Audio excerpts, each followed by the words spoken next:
Hey guys, just wanted to give you a quick tip on how to make a gasket instead of having to order one if you're either in a pinch or the gasket is no longer available. Let me show you what the steps are in order to create this.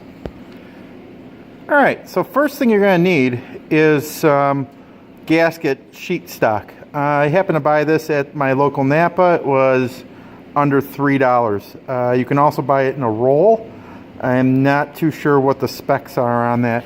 I've generally have only ever needed this size here.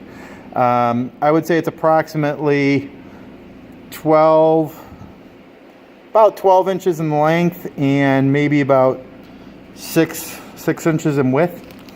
So let me set this down and I'll show you what the next step is.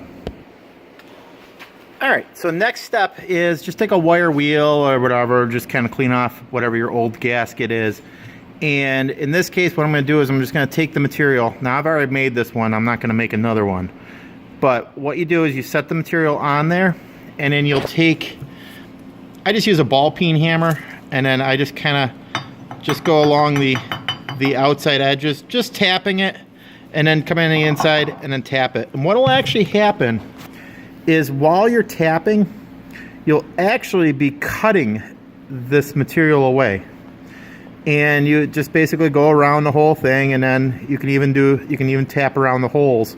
That's why I like using a ball-peen hammer, because it'll get right in there and it'll do those holes for you. And then all you'll have to do is once you take this gasket and remove it, you'll have a piece that's stuck in each one of these holes, obviously, and you just take a screwdriver, poke those out.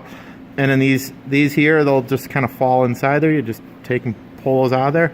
And then there's your gasket. Now, in my case, this stuff also has a adhesive to it. So I can peel that off, and then I can go ahead and stick it down. That's why you see that little bit of white there. But I would just line it up, stick it down. I'm not ready for it yet. I'm just kind of in the building parts as I go.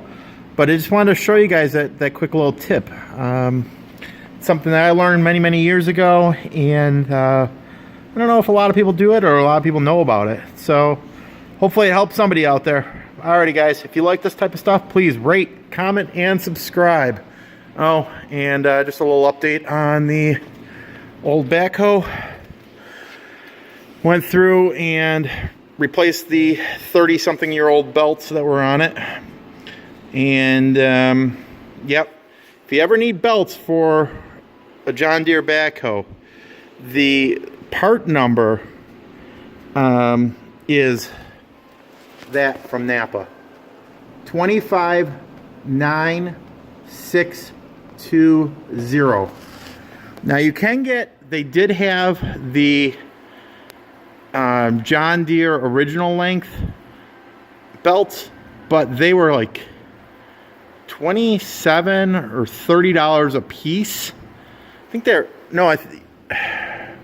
about 30 something dollars a piece.